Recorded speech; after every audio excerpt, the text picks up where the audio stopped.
I'm sure many of you have heard about the concept of flipping your classroom, which is a method of teaching in which you essentially turn your classroom upside down.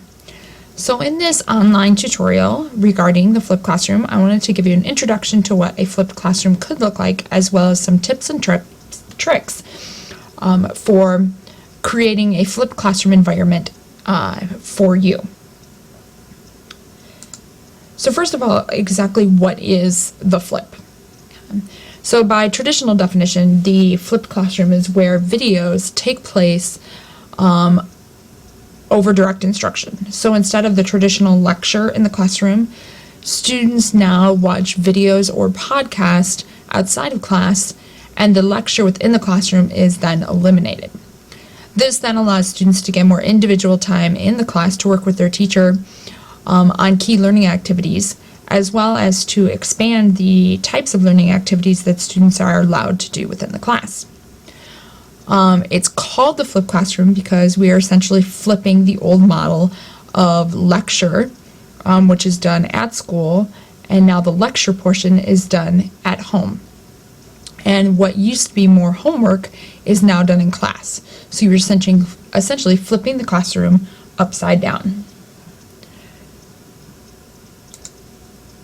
So again, turning traditional education upside down in the flipped classroom model. So that boring lecture that we used to have students sit through and take lots of notes, where students were disengaged during class time, is now what they can do at home. So instead of the teacher in front of the classroom lecturing, the lecture is now delivered via video or podcast that they listen to at home, and then in their class we do more activities, more class discussion, more time for one-on-one help, more time for reflective learning, more time for collaboration with their fellow students, more time for reteaching and relearning of learning targets and standards, and as well as more time for enrichment activities, because the lecture portion is now delivered as the homework outside of class, whereas the activities are then taking place in class as guided by the teacher.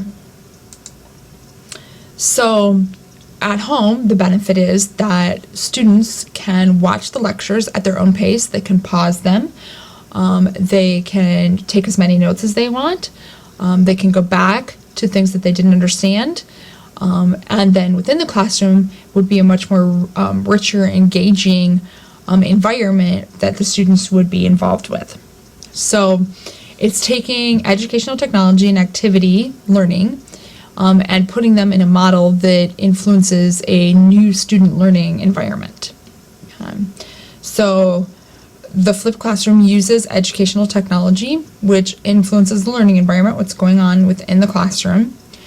And the flipped classroom also provides opportunity through learning through activity, which also influences the learning environment.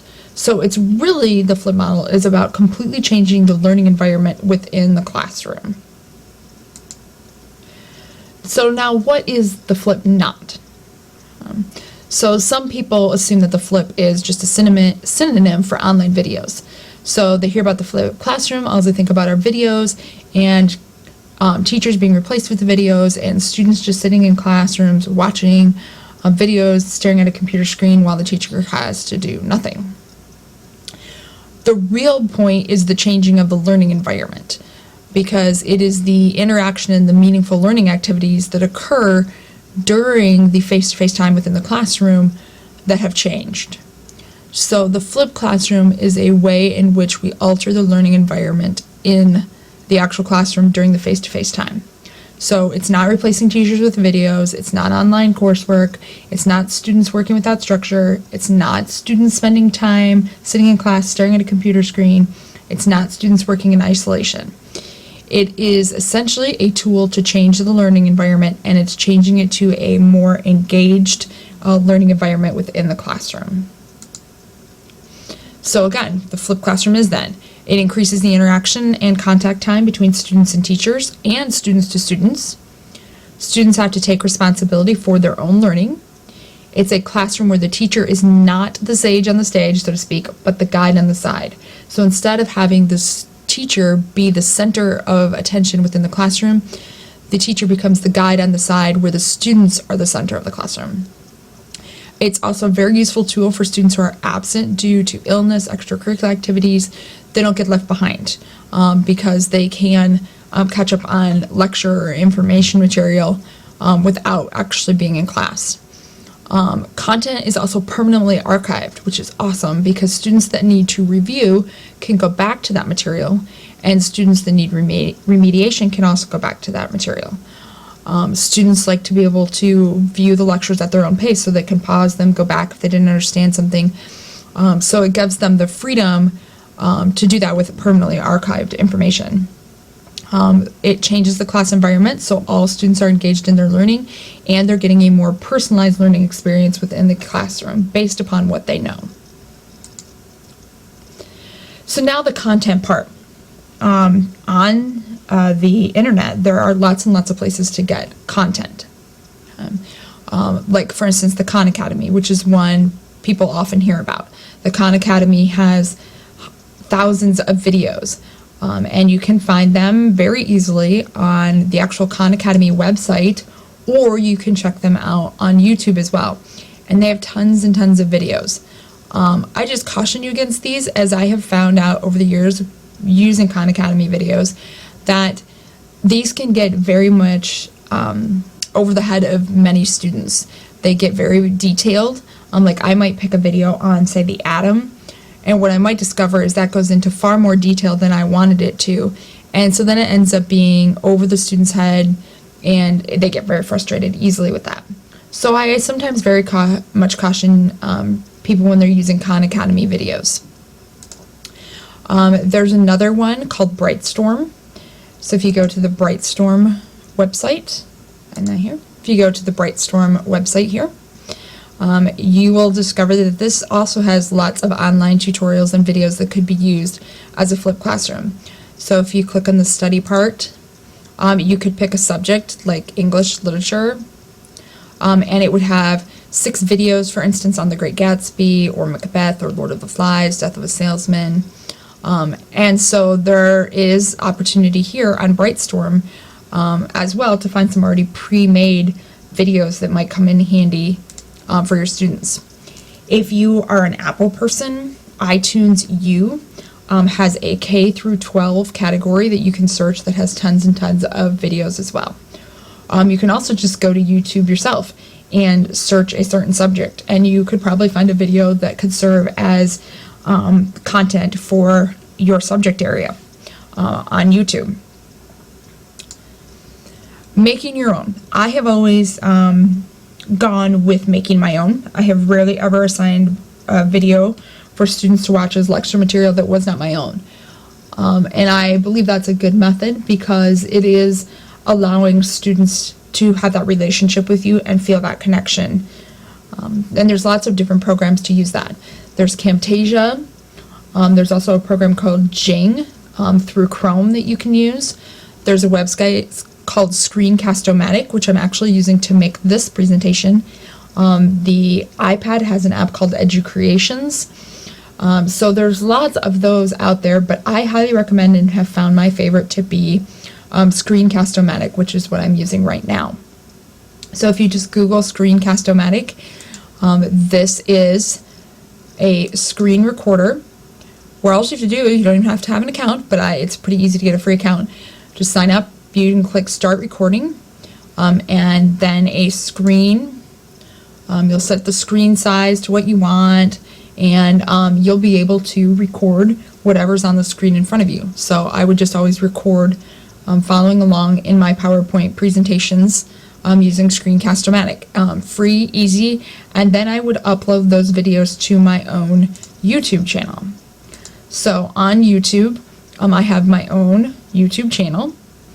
So if we go here, we have my very own YouTube channel where I have uploaded lots and lots of my videos and podcasts. So on here, you'll see videos and podcast, and you can click on those. Students would be able to go here. Describe the levels of biological organization and differentiate between an organism's habitat and niche.